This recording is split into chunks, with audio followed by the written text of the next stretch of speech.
तुम्हें कितनी बार बताया है, मेरे तैयार होने से पहले मेरा नाश्ता तैयार हो जाना चाहिए। शादी के 25 सालों बाद भी मुझे क्यों बार बार एक ही बात बतानी पड़ती है, लता? तुम्हें क्या है, तुम तो आराम से घर पर रहोगी, मुझे काम पर जाना पड़ता है। तुम हो कि हमेशा बेवकूफ़ों जैसी हरकत करती हो। अगर तुम ये जानबूझकर करती हो तो याद रखना मुझसे बुरा कोई नहीं होगा। आज भी प्रशांत का पारा चढ़ा हुआ था। इन कटु शब्दों में अपना गुस्सा उतारते हुए, गीला तौलिया कुर्सी पर फेंकते हुए प्रशांत गुस्से से लता की तरफ देखने लगा। लता के लिए प्रशांत का ये बेवजह का गुस्सा कोई नई बात नहीं थी। वह महीने में 3-4 बार ऐसे ही लता पर बरस पड़ता था।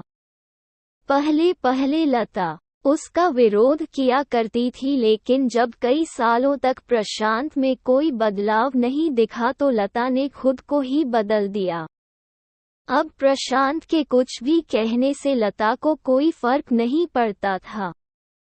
प्रशांत की हर बात वो चुपचाप सिर नीचे झुकाए सुन लेते थी। शादी के पहले 5 साल तक लता ने पूरी कोशिश की थी कि प्रशांत को बदला जाए, लेकिन फालतू का गुस्सा करना और बाद में लता को भला बुरा कहना, यह मानो जैसे उसकी आदत बन गई थी। कोई भी वाद विवाद होता तो प्रशांत सीधा लता को बोल देता, अगर मैं तुम्हें अच्छा नहीं लगता तो क्यों नहीं चली जाती अपने मायके?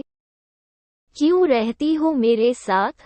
इतना सब कुछ होने के बावजूद लता प्रशांत के साथ रहती थी क्योंकि उसे अपनी बेटी की फिक्र थी।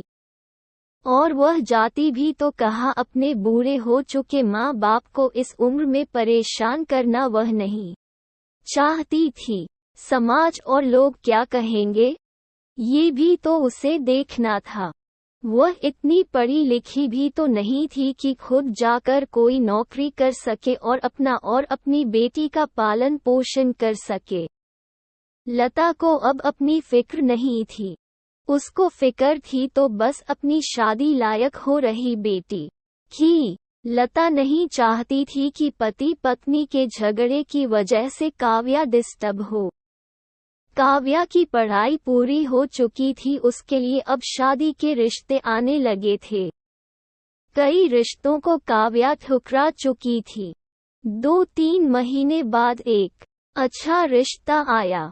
रिश्तेदारों और पहचान के लोगों ने भी लड़के के बहुत गुणगान किए थे। प्रशांत एक शाम अपनी बेटी के पास बैठकर उसे बताने लगा, काव्या, बहुत अच्छा लड़का है, पढ़ा लिखा है, बड़ा घर है, बहुत अच्छी नौकरी है। ऐसे रिश्ते बार बार नहीं आते बेटा, इस बार मना मत करना। काव्या अपने पिता से ज्यादा बात नहीं करती थी। शायद डरती थी या शायद नफरत करती थी, लेकिन आज वो अपनी पूरी हिम्मत इकट्ठा कर बोली, मुझे अभी शादी नहीं करना है पापा, मैं नौकरी करना चाहती हूँ, खुद अपने पैरों पर खड़ी होना चाहती हूँ। हाँ तो उसमें क्या बड़ी बात है, मैंने लड़के से बात की है, वह तुम्हें किसी बात के लिए नहीं रोकेगा। तुम शादी के बाद भी नौकरी कर सकती हो, वह तुम्हें नौकरी के लिए परमिशन दे देगा। प्रशांत बोला, मेरा नौकरी करना या ना करना उसकी परमिशन पर क्यों डिपेंड रहेगा पापा? काव्या ने पूछा। मैं कह रहा हूँ ना, तुम्हें किसी भी चीज की कमी नहीं होगी वहाँ। ऐसे रिश्ते बार बार नहीं आते, इसे ठुकरा मत, बहुत खुश रहोगी तुम वहाँ। प्रशांत बोला, पापा क्या मैं उतनी ही खुश रहूंगी जितनी मम्मी इस घर में खुश है? काव्या ने तंज कसते हुए कहा, आज तुम्हारी जबान कुछ ज्यादा नहीं रही।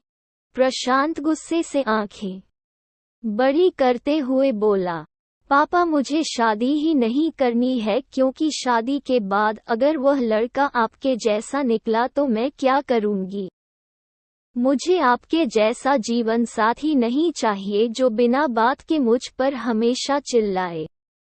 मुझे कुछ भी अपनी पसंद का लेना हो तो 10 बार सोचना पड़े कहीं वह नाराज ना हो जाए। मेरी तबीयत कैसी भी हो उसे परवाह ना हो।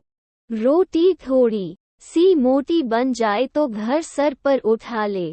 उसकी चेक बुक ना मिले तो भी मेरा ही दोष निकाले और हर छोटी मोटी बात पर मुझे मायके जाने के लिए कहे। काव्या ने अपना दिल खाली करते हुए पापा से सब कह दिया। प्रशांत का गुस्सा 7वें आसमान पर था लेकिन उसके मुंह से एक भी शब्द नहीं फूट रहा था। वो काव्या की बातें सुन रहा था। काव्या उतना ही बोलकर चुप नहीं हुई। आज पहली बार वह अपने पापा के सामने इतना कुछ बोल रही थी। पापा, आपने माँ के साथ हमेशा गलत व्यवहार किया है। आप अपने ऑफिस का गुस्सा बिना सोचे समझे माँ पर उतार देते हैं, कभी इस बात की परवाह भी नहीं करते कि उन्हें कैसा लगता होगा। आपकी बातें सुन सुन माँ ने अपना स्वाभिमान खो दिया। प्रशांत आज पहली बार अपने किए बर्तावों को महसूस कर पा रहा था। वो इतना ही बोल पाया, जो तुम्हारा मन है वो करो। मैं तो इतना बुरा हूँ ना। काव्या ने प्रशांत का हाथ पकड़ा और बोली, पापा मुझे सिर्फ एक सवाल का जवाब दे दो, क्या आप चाहेंगे कि मेरा पति आपके जैसा हो?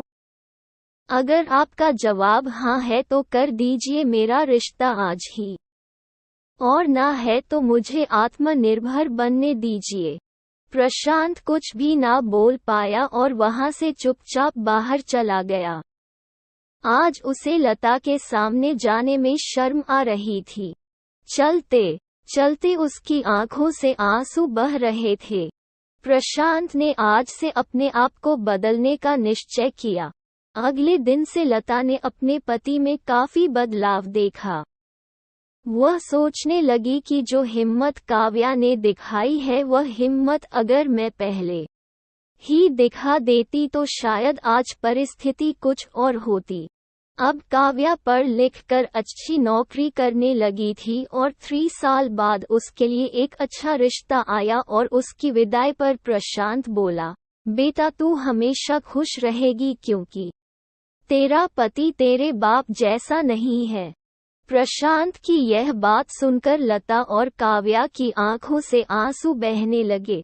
दोस्तों, हमारे समाज में औरतों को भले ही देवी का दर्जा दिया जाता है लेकिन वह स्वतंत्रता नहीं दी जाती जो उन्हें देनी चाहिए।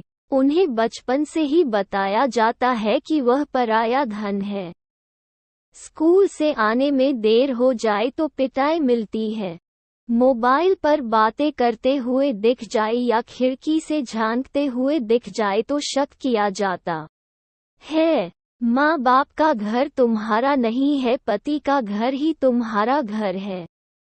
जीवन भर ये बातें बता बता कर उन्हें ससुराल भेज दिया जाता है और one दिन किसी छोटे मोटे झगड़े में ससुराल वालों से उन्हें सुनना पड़ता है कि इस घर को छोड़ दो और मायके चली जाओ। अब आप ही बताओ दोस्तों, ऐसी स्त्रियों का सच्चा घर कौन सा? आखिरकार वह किस घर को अपना कहें? दोस्तों, वीडियो थोड़ा भी अच्छा लगा हो तो लाइक सब्सक्राइब करना ना भूले। धन्यवाद दोस्तों।